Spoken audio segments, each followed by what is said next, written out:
Learn with Duop.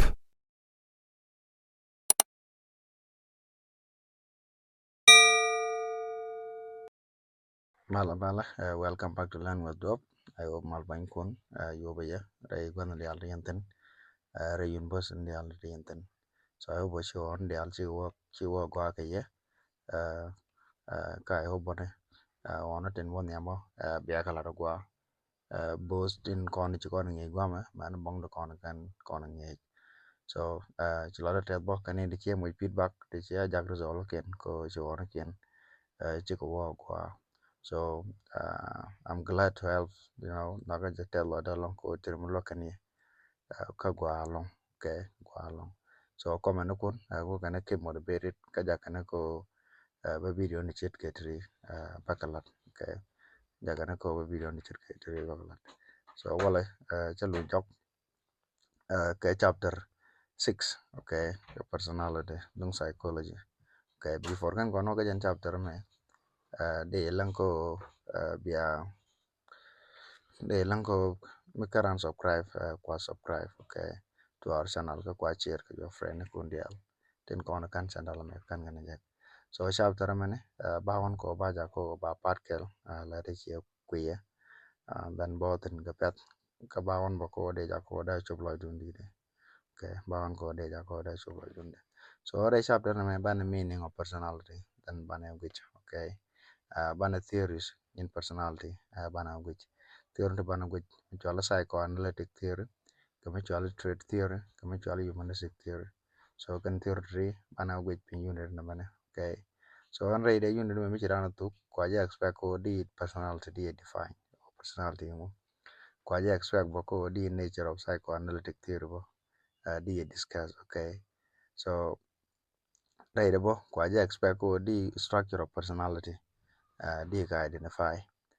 Then ka kwaja expect ko di psychological defense mechanism ni di ka explain bone ka kwaja expect ko daran essence of trait theory of personality daran ka explain mana 5 factor model of personality bo daran ka discuss. And then kwaja expect ko daran essence of humanistic theory of personality they can explain, okay, can cause outcome na ko kan because can tin gor ka daran ngai ka jan chapter mo chat ka jan me. Okay, so without further ado, then China talk. So, me chow personality. What is personality? Okay, personality. So, personality, why a unique pattern of enduring thought, feeling, and action that characterize a person. Okay, okay, those of those enduring thought in a feeling, in unique nekran ko personality she kon kel, okay, personality dan she kon kel, ta kon ke different trait, ta kon ke different thought, ta kon ke different feelings, mana ta kwa ko kon ba a different. So en ta mone ma karano ne en unique pattern of enduring thought duran mo wajen ngota jen personality, okay. So a unique pattern of enduring thought, feeling, and action tin kuran characterize ramamo ko ta kon ke dial ti ke dial chi kel kon, okay. Shi kel ka kon. So personality kana character ka goal shi ka kel, okay. So character judgment dana kwa charan kwa jakeje a society, okay. So character refer to value judgment made by the person moral or ethical behavior ta shi ngado ta kwa jakeje a society ki community jan to ala character jan ko la ngara ta character ji karama ta character gwa, okay. Then tem cho temperament bo and temperament ne ka characteristic ne to dap karan ta karan na davade go da ko jitin, okay. So te ga mala kon alar bo kon wari na ga dap na ya ye na me dit ne je amen. So to chere ga ro ne cho ga temperament. So and temperament kan character ta kan ga dak ko character a learn it, okay. Daran character daran change daran ger ke di learn bo di character am dong di yik, okay. But temperament inborn, okay, I'm adapt ko ni jikeje and Mr. Kejanamo. So that's the difference, okay. But then character can temperament wa can vital personalities can go personality ko mega bona, okay. Can go personality ko mega. So no money can definition dung personality ko a unique pattern of enduring thought, feeling, and action tin Quran ko characterize, okay. Tin Quran ko characterize. The next mana theories of personality mana which, okay. Take personality get theory to one, okay. bare chapter dun mane cha kane tir nan jok, okay, ton roba na for caution. So manam like we said before, a psychoanalytic theory of personality, okay. And psychoanalytic theory mane won mutual segment fraud jane kuje establish, okay. So and fraud is any personality is formed within ourselves, arriving from basic inborn need, drive, and characteristic. So me trade dan, okay. Các personality ko arise ko ngota ke inborn need and drive ne tin kon ku kon drive ko da kon do da kon gor kan characteristic ne e fraud agent kan ku ngota kan ku personality kan ku arise no ne kan ku arise no ne ko tin gori kana tin ko drive amana characteristic ko. So fraud can ko personality ko arise no ne, but it is formed within what within ourselves. So and fraud agent to anaran kelo take a conflict key a constant conflict between their biological drive and a need to time them, okay. Ko take a biological drive to could con drive shed ko odara or anak da bodanak tishira gantry big drive, okay. But the conflict by arise ko tangwan dong di dor gor ka dong chia da jaka jantamo ke dong di dor gor ka dong choro lot ko dong di jaka do mo ne le se mi chi bodna kata kata le yo chorlo da kwalajin ke chorlo da di mineran, right, because she morally acceptable. So and tab you control kaje kan tab drive kaje, so but take conflicts, okay. So and fraud jan take a constant conflict kata ko drive ne ke nini ke biological nini ku kana drive kaje kana ta ko kon control kaje, okay, kan ta ko kon control kaje. So fraud jane personality take a three part, okay.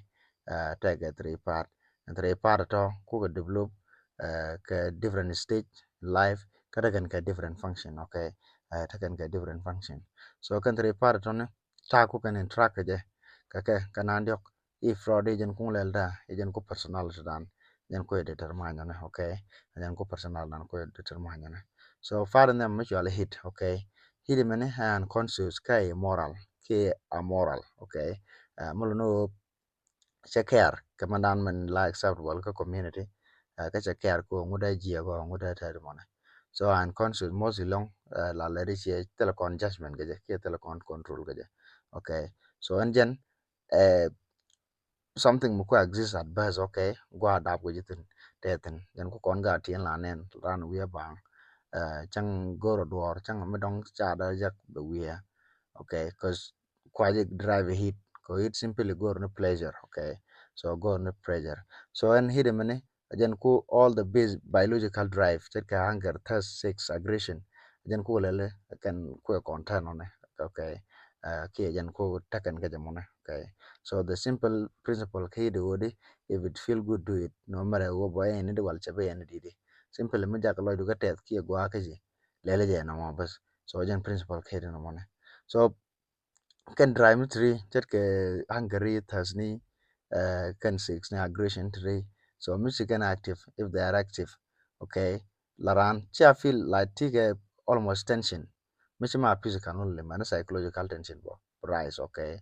Man psychological tension rise. So and psychological tension money si fraud is only video, okay.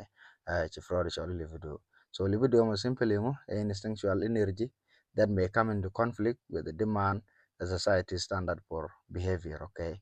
So simply mo instinctual energy miteran gwami rise energy mo, but energy no mo that come into conflict kumuta kadiman ta nan da society go jadi ga kaje ke ta go ngwa ga ngwa la ke society da ngutari ta daily video that come into conflict with it, okay. That come into conflict with it kodi en libido mo ne gorno bas be and mr chaga rise mo ko rise ke jamone be satisfied, okay. Be satisfied ka tangwan ni te ga ti mi dong te ga ti da kan chi da satisfied, okay. Te da community da kon limit ko chu kon da lat, okay. So libido energy mo ne mi cha high chiran feel good, okay. Chiran feel good ko brand feel good brand gor be libido be le lita be reduce ko be drive down men ku libido ja high be le lidi be fulfill, okay. Chet ko mi chi bodna de bodda ji drive ko be drive mo ke libido mo ne be reduce di myth, okay, di myth na bo mi shira wona bone da libido da rise, so ko be libido be reduce di ma the few, okay, na bo mi shi gorde yen takele ran ke di to yaran libido ba high at that time, ko be libido be fulfill be lalita be gor be atoyara Scottish state ka gentry daga come into conflict tangwane ka demand ko society da demand kran kan siando for example mi shi libido ta cha hai ko da yan toyara tangwane dong dai ja ko dom cha gor ke dom cha gwa ka community, so mi shirke jana mo wa len libido mo ne tangwane da come into conflict ko ngota kata dana kwa society standard da come again da come conflict kake, so a need for satisfaction to country ko bez mi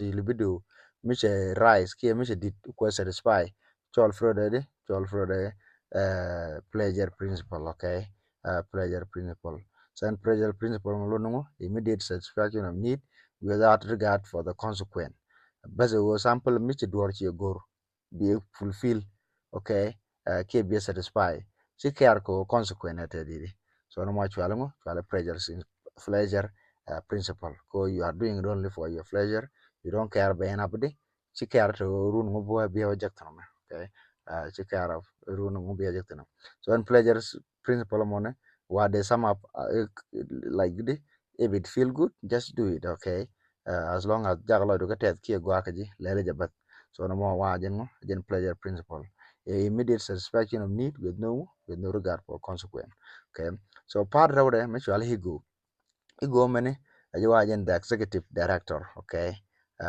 one of the part of personality ke ka mind, so ego mane ko deal with reality ko and sometime michi do rise up be goro is this real ba real ne mane ba talk ki daro long ki me de jak, so be ego be gwich, so ego mane wa mostly conscious, okay, ka par more rational, that mean la ngwag la kono calculate, okay, la ngwag kono dweje ke logical bo more than hit, okay, so more than hit, therefore any go ko gon on reality principle, and reality principle mo ko waga ke ko da ngulel the need dung higo, I mean ko the demand don't hit they satisfy, okay, they kia they libido they reduce only ka do metal ngota metal negative consequence, okay, ko rational ka conscious, so be good the satisfaction kia and libido money they reduce ka do mo gwa michi run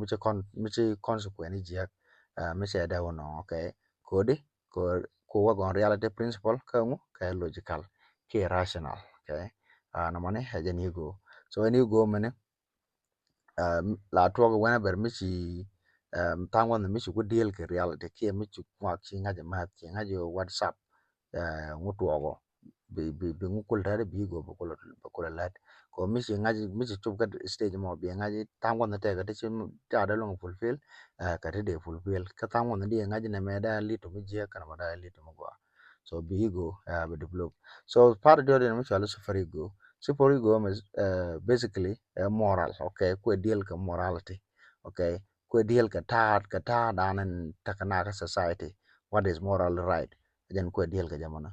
Therefore, chualu moral white dog, okay, moral white dog. So the moral center of personality. So Superego work la kwe develop whenever mishi gat ke preschool child mishi learn che rule nin community ka, nin society ka, kana custom ta chiang society ka mana expectation ma gwe ke je wo de leldi no mo da ngagalel ka society mi che ka len ro be super ego bata dire be develop, okay, be develop, so a moral center, okay, of personality, so and super ego take a two type, okay, take a two type, so type and mutually ego ideal, ego ideal mane simply some of all the ideal or correct and acceptable behavior tin ci kuchal tin kwel kalen ko ngota ka chiemane ko chiemane kon tangwan ni la kan kon ngi ka ta chienga, okay, ka ta chienga na kana ta da na da chankaran wa ngur kono kwa, so kan trial to kan dial kan correct and acceptable behavior to tin chilen ga chiemore ke ka society chwal ka didi chwal ke ego ideal, okay, ego ideal. So man dong a consign, okay, consign mane a part of personality man kujila jako be feel proud kia be take a fright whenever michi mugwa shilat kia tangwan be feel guilt, okay, be feel guilt michi mi jiak mi shilat, okay, basically a judgment agent, okay, a judgment agent ka ta chi ang do mai shankaji, okay, and consign. Therefore, and all the behavior they are held up to muta, up to ego ideal, key up to standard. Okay, but ba ko la jai muta, ba ko la jai consign, okay, ba ko la jai can chang dial kon ke correct, correct and acceptable behavior tin kon ta ji ke ego ideal tin chi land ba ko la jai ko consign when whether chi la do wala chang ji, okay, wala chang ji. So consign simply judgment, okay, judgment ko man la du wal chi la do wala kin la do mi chi la do then we feel fright, we feel proud, but mi chi la reject to something go wrong, bungulel we feel guilty, okay, we feel guilty. So according to Freud, any personality a outcome of muta of continual battle for dominant ka kan pandan de to kit ke ego ke super ego, okay, ko michi dominate ego hid long michi dominate hid long then bi siando be jack be ba chiang mi selfish ke I mean channel are selfish basically ba chiang mi begin aggressor begin rami basically chiro billing na long, okay, kamishi dominate ego then we work on reality principle, okay, kamishi dominate super ego then be believe up to standard key up to value into con weke ka community. So and constant complex money tangwan ni la lead into problem ke psychological problem, but ko chi ngidan chabinyon so la ja manage tangwan ko psychological defense mechanism. So kan psychological defense mechanism simply can conscious tactic to ku tango life threatening, okay, key any other threatening issue lakana lele lakana prevent ko da to key me to bukana jako better didi da baduran didi kan defense mechanism to kan conscious tactic tactic ni kan but tango ni chi kon ga le de ngai kon ga long bala kana come into play mi jata mi chi de me da wi dani har be kana gorno mo de badu de ka do de bad ka jamo. So different mechanism na mutually refreshing. So repression ma simply wo di dwar di parwi mi tege mi ko ji treten ki mi logoten ki mi te mi yero kaji di parwi mi shet ke jana mo di la ga conscious ka unconscious mind ci da nyo char kwiri nyok ko mi char kwiri sometime dong da guru da nyone. For example mi tege gun wera mi dong ci ga gan chege dong chege fm ke chege jabong tango ni wudu mo te de ling ni de kon o chine ga on chege ja bong ko jege ja ye bwar, okay, jaga jaga war. So repression simply go be me quit threat be a parwe, okay. So mo dong denial, okay. So denial I mean simply go logo ku dor ku acknowledge ki ku recognize ki logo ku accept and threatening situation mo you don't want to accept it go ria we be mo ke do dong ki be accept no mo to, okay. For example mi pel ka on, okay, mi pel ka on ata ki mi pay do Michi jen fail basically Michi fail kon thang ni dong chia da accept je fail di wala ro ga no kan fail di wa che kan ko ni ke je ga tare logo ko ja accept je fail ko di be ngedu be yar so bro ko la kang ni di kan ko ni je kan fail en so no money denial, you don't want to accept the fact she go to accept ko threatening, okay, ko threatening. So mo dong mutual regression, okay. So regression simply wodi dong mis jina wudi di lo kata chieng na wal mis pala wal tungada ko tamo ne dong che kon feel dong che kon jaga feel go ke dong che stress che ko relieve no wal di le lo ten ko dong da ta wo ji jaga ta dong di le nyor dong da le nyor tel che ta la tel dor wal ke ji, okay. So it involve reverting to immature behavior that have relief anxiety in the past, okay.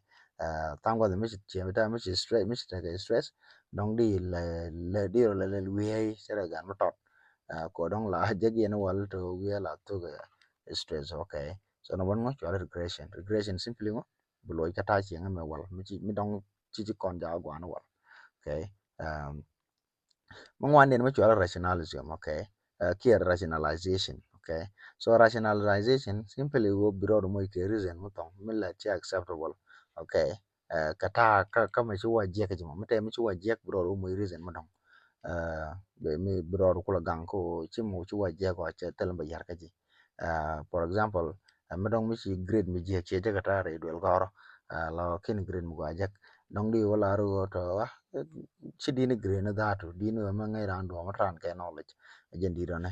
Okay, ajen di do ne gwa mo be cool feel like ti ke knowledge chang chi le pel bone che le che chi knowledge je ka lo le de chi ma go ri long go no knowledge chi go grade ka in reality go no grade but ko en wo chi pel je ge cha gwa da ngi jar bi ngi do be mo ke tak ti ma wa ma chi go grade ngo grade la je ne ma as long as chi language chi knowledge me chi je is okay.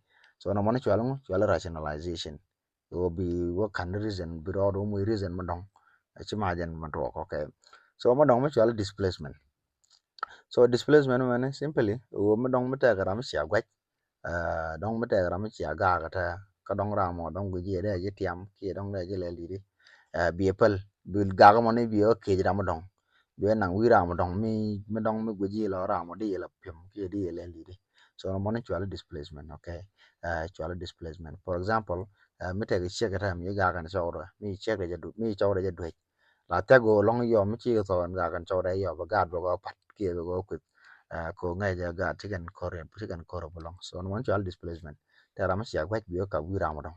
So manong mo po chala projection. Okay, projection me simply wo dong mi ti ga chiang mi je ga ta ki mi logo na for example mi logo na ta di yo lar ne ti lo kana ke ji long na one. Okay, wo chiang ma na ma ta ji bi ku lo kul ne de kong den chala mo den chala projection one. Projection tango yan gara me chal deng right now ko feel jealous ka friend ke but instead wo da laro ko feel jealous ba ko wa accusing friend ke yen jealous ka. Okay, ke yen jealous ka. So no mo chalo mo chalo for rejection. Okay, chalo projection. So different mechanism dong mo chalo reaction formation. Okay, reaction formation. Reaction formation mane was simply di do di look ba di to di let chi no gran chi da dong ren chen ke ra mo logi but chi nyu de logi di ak chi no gi. Okay, na mo chalo mo reaction formation wo bu ak chi jan ta bu ak ta da na chi te ka loidu ta loidu kra dor bi pel bu ko ak do ka ta ma dong ka chi jan ta jin chi ta loidu no mo ne. Okay, chi ta loidu no mo ne. So and this mechanism involve tendency to act in a manner opposite to one true feeling. Okay, ta loidu bi pel but bu ak do mo dong chi wu nyoran logi ji cheng logi. Okay, chi gudu me da garan yo altu don logoran but ku akran like friendly she made along but deep down she no logo. So mo chwala reaction formation. So mo dong mo chwala sublimation. Okay, sublimation me simply tango ne meti ke chiang me jek meti ke chiang me jek be gor chiang me jek mo che bu nyot bangwa mo be nyot gwa mi da la che telegin chiang me jek ten. Okay, be nyot gwa mi di wo chang gwa mi chang wi la ten chiang me jek mo cha da gu chi ten ni chiang me jek de gu je jan ta de gwa mo ne. For example mi jin crazy ta ki mi jin rami la no kuer ji ram la no ngo dong di yo ngar ke kure di na ukut di ngu lel gwa kuro gwa mi from there cha da guji jin gwan kuru jen ki cha da guji jin ramata din jen de gu no jen ngar kuru ga. So no mo chwala mo chwala sublimation. Okay, sublimation ko bi shi ando bi express gwa mi let che cha da guji te ni si am je ten de guji dong dong jin mo dong ko de guji la jen ta mo da ta ran gwa mo na. Okay, so akan different mechanism no control ko bi ko ka gwa kan different mechanism tree ko la kan chi na pa kon. Okay, bi ka gwa ka bi ko mo ke mi mo gwa wido. Okay, so in different mechanism tree wa thang wan chi na appropriate ke cha go ji je kan ka kon. Okay, cha go ji je kan ka kon ni mi so kon ko la ja ko kan jen chi na na jen da ko la ji ko na ban mi use ran ke ma da no chi kan je go kan ko lo kan ran ko bran conflicts ke stress bran mo brana manage. Okay, brana manage ba kode tam gwan metal ke different mechanism tree da shi an bar tam gwan da ba jlong. Okay, da ba jlong at least gwan obi nyadan ba kona kanga ba ko lat che da la wan ma choi but wo kan depend mechanism tri wa mi china nga ja ka chi ane long lo che ka use long wa da kan more stress daru da kan lo no nge mulo no chi wo bi yu ni chang but wa wo bi da ka ten no chi long. Okay, so namo ajan ngo jan psychoanalytic theory of personality. So ma dong a trait theory of personality. So kan editi tin taga trait theory of personality kan a personality a combination of stable internal characteristic that people display consistently over time and across situation. Okay, kan edita kan characteristic ta taga na tangwan ni ka consistent over time and across situation. Lo tangwan ni chika rock and then again. Okay, kan characteristic ko draw diga display consistently through over time and across situation. Okay, so and these people they seek to measure the relative strength of the many personality characteristics that they believe are present in everyone. Okay, so take a characteristic to one day they cook and believe it can ideal. So in strength they seek to measure it and strength the relative strength kan characteristic draw to can believe what can ideal. Okay, so can I reach can three taken ke three assumption. Okay, so assumption in them can a personality trait can a relatively stable and therefore they are predictable of over time. Okay, they are predictable over time mulo no tangwan nilong katila tatin. Okay, chika rocket malager ka over time they are predictable.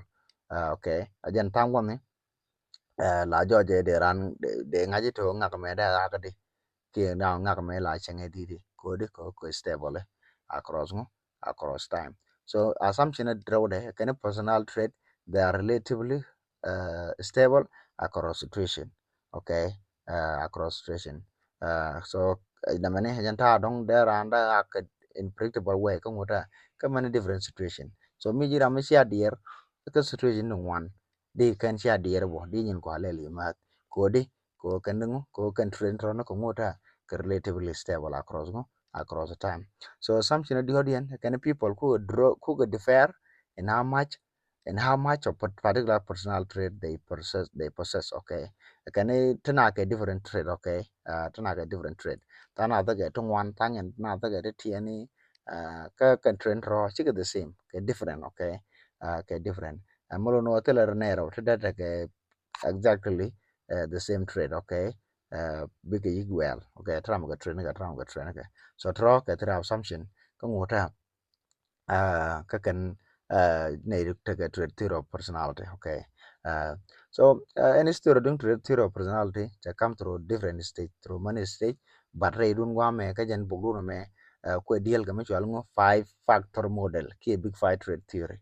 So can big five trait theory rone easily that can remember ka acronym me chal ngo ocean. Okay, ocean on oceanity and react take ngo ngo tugri ka career ka kan ka kan dimension 3. So man na mutual openness. So openness mane tara ko rami la no go bangwa bagalan tinione.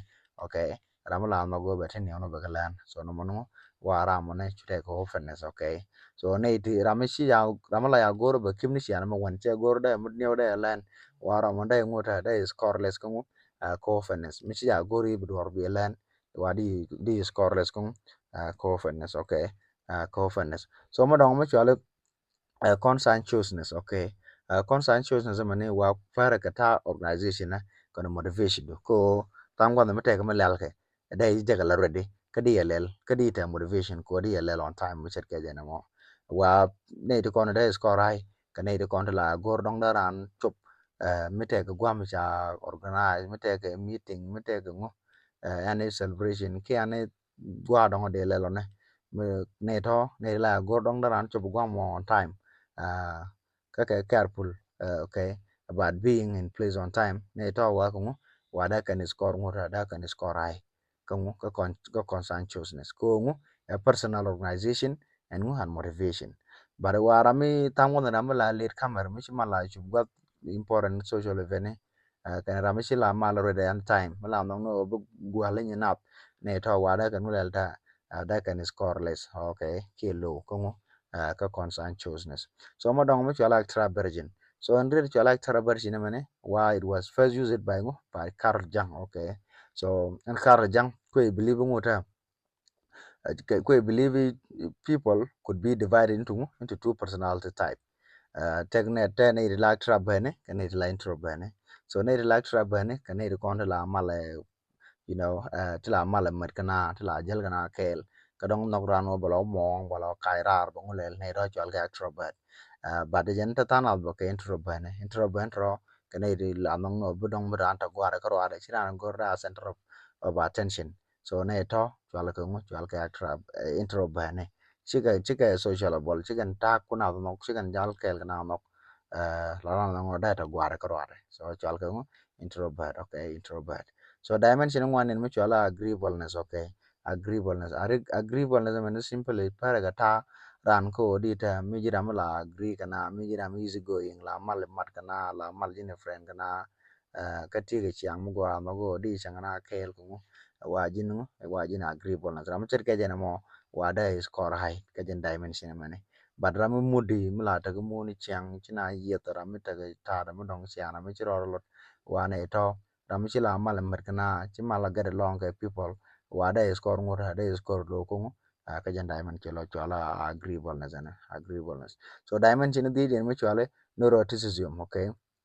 And neuroticism mane simply wa emotional instability ke stability ran ta dong la emotional imagine stable ke jin unstable, okay. Wa people tin la almost la lava worried all the time la dear long la lava anxious people la lava moody wa da can score high on this dimension. But na ide kon den chia dear ta ngon la lava calm chang ta problem is ran check wa da can score lo ko ngota ka jan dimension mane. So no mone ajan mo ajan theory of trait ajan trait theory of personality. Okay, so theory malas ki ma jog den mo chale humanistic theory of personality. Okay, so kan eti ku ko deal ma chon ngota on inherent goodness of people. Okay, kana na go kan an ran ram go cha cha kala ram go ka dar por ran bo ku work toward ko da ngota the higher level of functioning there chop. Okay, the high level of functioning there chop. So and conscious self motivated ability mo ko that and change ke that are improve wa kana ta uni creative impulse kran e wadita e kane e jan kunguta jan go personal ko jima ga wana kata gura no da ro change no ta gura no da ro improve ta gura no da ran self actualization chop miser ke jan mo ta kura motivate ke kane jan kunguta ko personal de kuje mega bone, okay, jan kuje mega bone. So rather kuje believe a human being they strive to muta ko da kan their capacity key capability their full capacity and capability da kan ga chop, okay, key daran everything mada genetic de ja law ko da chop. So ko gun chala Roger kuje believes. So Roger jan and this entire goran or daran tidial daran ko fulfill on tar go daran full potential daran fulfill on yani chwale cell actualizing tendency, okay, cell actualization tendency. So I mean like important tool ka jan cell actualization tendency mane wo daran image of one cell ki mutual cell concept daran the ball, okay, daran the ball and cell concept mane wa kwai shape important people ne richet ke far ni sibling ni ko wakare frene ku kan cell concept mone ke one him cell mone ki me duno ku kan shape ko ta tweet kan yeje ta wi kan je ko ta nan ko rodo ko je wi je ko je shape, okay, ko je shape. So take a two component and cell concept mone to mutual real cell then can mutual ideal cell. So real cell ta dan take, okay, is who you actually are right now. Tata jita kajantamone. Your current ability, your behavior, your strengths, and your weakness. Namo actually real self. Tata ji ka reality do. Okay. So madong ideal self. So ideal self mona janta guru data kaji. Okay. Janta guru data ji. Your goals, your values, and the person you aspire to be. Ta guru bataji. Ke ta guru be wataji wonyam ke future eventual ideal cell.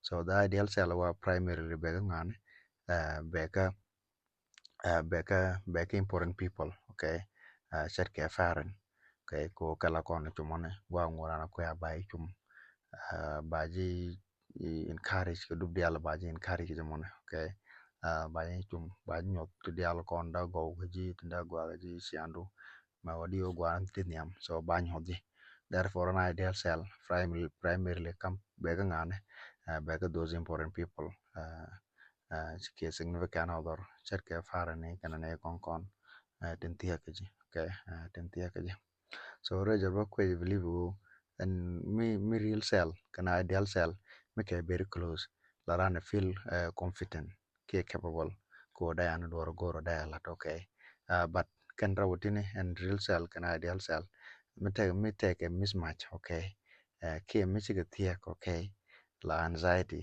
ke ngo ke neurotic behavior ke anxiety ke frustration so labe okay labe ko dita ta dan takji kan ta guru da takji chicken tiek okay chicken tiek so be take anxiety so the two half of the cell are more likely to match me from the start make a very close make a very close okay Veteran ke realistic view of real cell al ta ji right now mu kuje law ngaji tik realistic view of that ngara chi gwe chi en ta da ta ji mita ji ta mo lo tik realistic view ka jen your real self ka ta da na goro bita ji attainable mu no di ye chup wa tala problem la to okay ko mi ala ta shi no matitin ta situation no matitin mu kuje view reality lo take realistic view of that situation kata dan goro beta ji wo nyam ka dong di lo chop lo attainable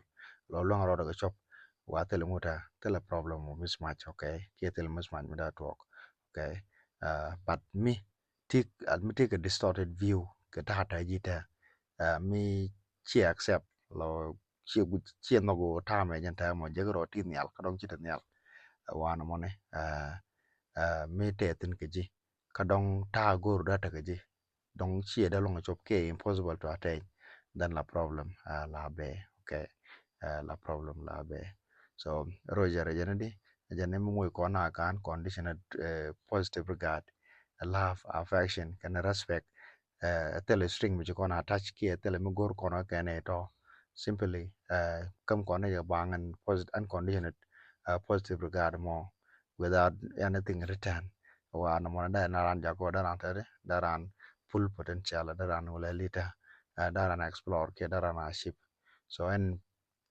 unconditional positive regard mo ke unconditional love mo ne wa necessary for people to be more to be able to explore fully all that they can achieve and become okay and become but we take a condition it let con gray no kono mo ke ta siang ma siang ko now ne then da ko na fin o daran chup kama na go okay so Maslow ki abra Maslow tek ne ti che list wo ne ti kane ti chi self actualizes kane ti self actualized people okay and it is self actualized people like Albert Einstein kamichwale Mahatma Gandhi ke Nelson Mandela ke wurchwale Roosevelt ne jene ne chit ke country ke self actualized people okay ke self actualized people therefore again get qualities of being creative autonomous and unprejudiced